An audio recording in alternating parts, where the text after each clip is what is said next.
My father followed the white antelope into the mangroves, and Galam showed him the path that never led back. Across the water a voice rises, not loud, not spoken. It sounds like the hunter's own thoughts, like his justifications, like his father's voice, like the voice of every hunter who ever came before him. It tells him he is right, that hunger excuses urgency, that strength deserves reward, that the swamp has always yielded before. The hunter's name is Mamadou, and he has been walking for 3 hours when the voice begins. At first, he thinks it is only exhaustion, the weight of his bow, the emptiness in his belly that has been there for 2 days. But the voice persists, steady and insistent, telling him what he already wants to believe. He had crossed into the mangroves at dawn, following tracks that disappeared into the mud.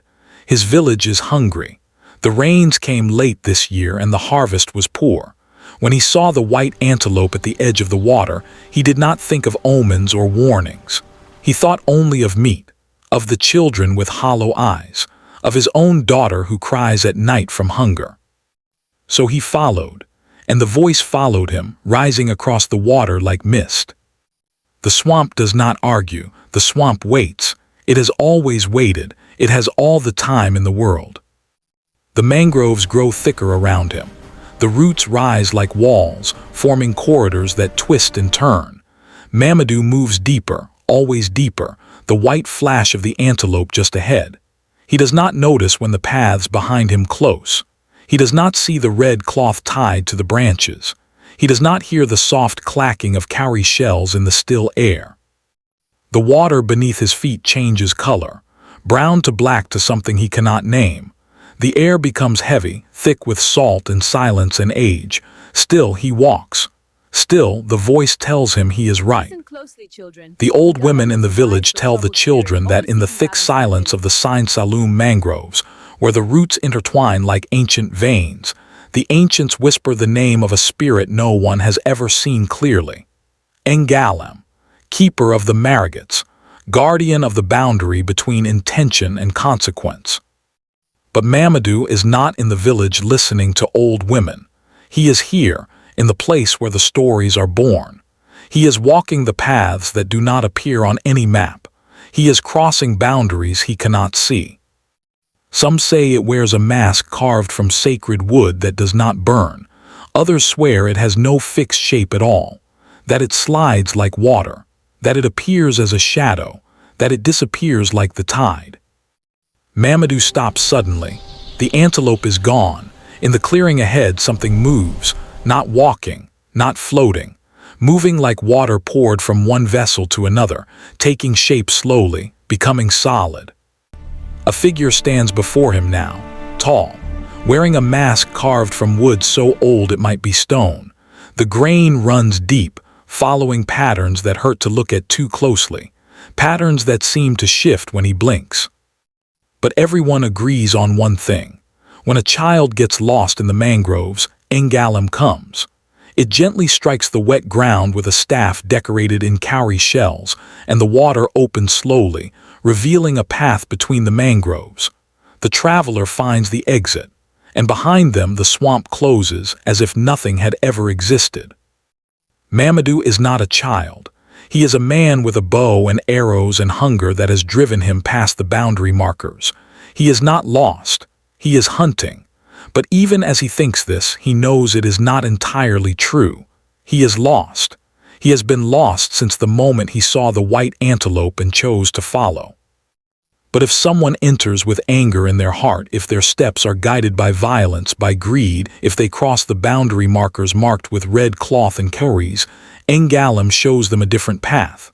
A path that branches and splits and folds back on itself. A path that leads only deeper, one that never circles back.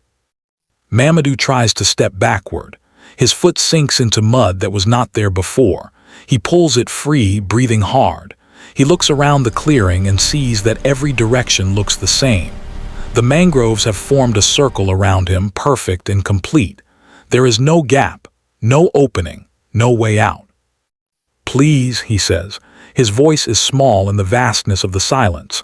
"I was only hunting to feed my family." The figure does not respond. It simply stands there, the mask's empty eyes fixed on him. The staff in its hand is decorated with cowrie shells that click softly, though there is no wind. Red cloth hangs from the top, motionless and bright against the darkness of the wood. The mangroves remember every footprint, every intention, every choice made in the thick silence where the roots intertwine like ancient veins. Mamadou feels the weight of those words, though no one has spoken them aloud. The swamp remembers. It remembers when he saw the red cloth and chose to ignore it. It remembers when he heard the cowrie shells and told himself they meant nothing. It remembers the moment his hunt became something else, when feeding his family became proving himself, when necessity became pride. The children listen, wide-eyed. They ask softly, what happens to the people who do not come back? In the village, at this very moment, Mamadou's daughter is asking this question.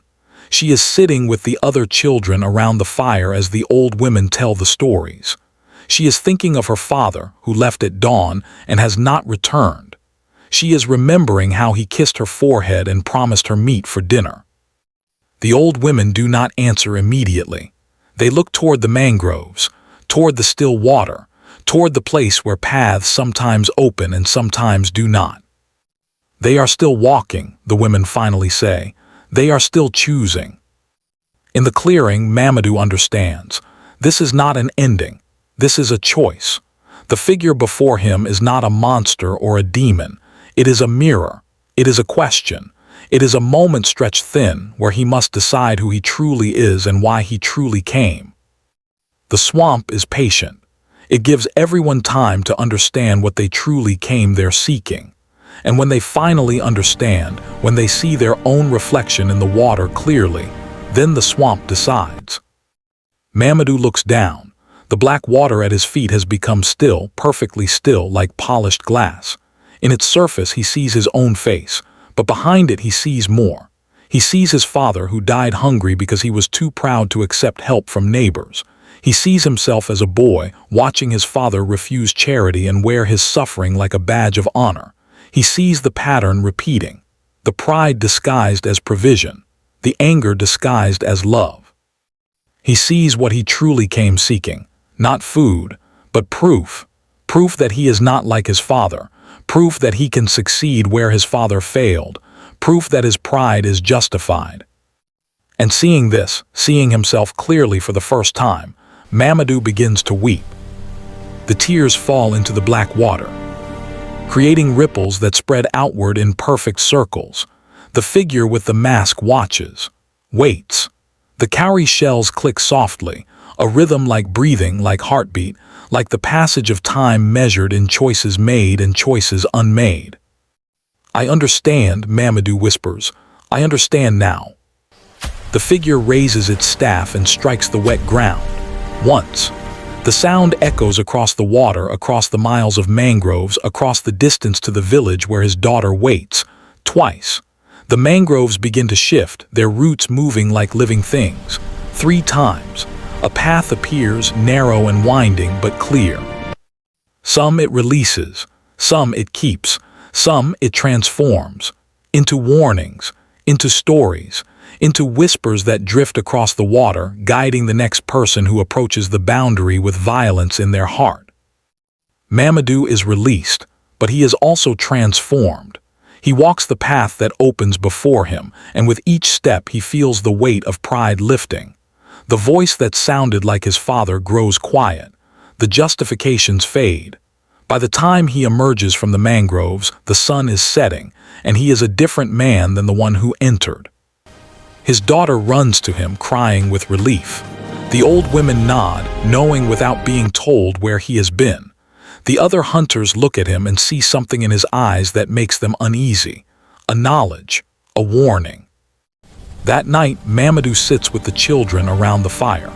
He listens as the old women tell the story of Sine-Saloum, and when they finish, he adds his own voice to theirs. Do not hunt in the sacred places, the old women say. Do not cross the red cloth and cowrie shells. Do not chase the white antelope, because intention shapes fate, and the mangroves never forget. Mamadou repeats these words. He will repeat them every night for the rest of his life. He will tie red cloth to the trees at the boundary. He will hang cowrie shells to warn others. He will tell his story to anyone who will listen. Because he walked the path that folds back on itself. He saw his reflection in water that never lies.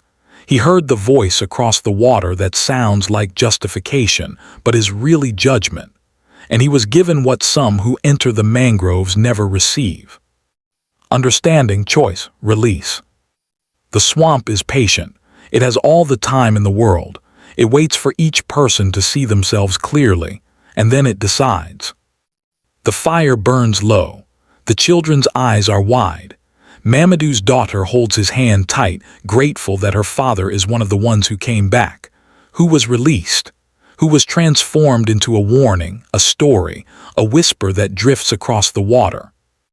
In the distance, the mangroves stand silent. The cowrie shells hang motionless in the dark.